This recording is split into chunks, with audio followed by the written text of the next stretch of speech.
Hey guys, welcome back to George Basics Crypto and Finance. In this video tutorial, I will teach you how to connect Cash App to Plaid.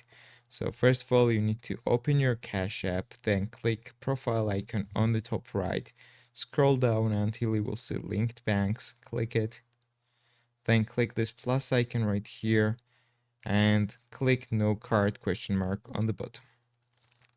So it will take you to this page and you can read Cash App uses Plaid to link your bank account. By linking your bank, Plaid will have access to your login details and data collected from your accounts and will share your data with Cash App. So you need to click continue, guys. So guys, basically Cash App uses Plaid as a middleman, and here you need to choose your bank. For example, you are using Chime or Wells Fargo. It's up to you. You need to choose your bank. For example, let's choose Chime, and here you can rate Cash App uses Plaid to connect your account.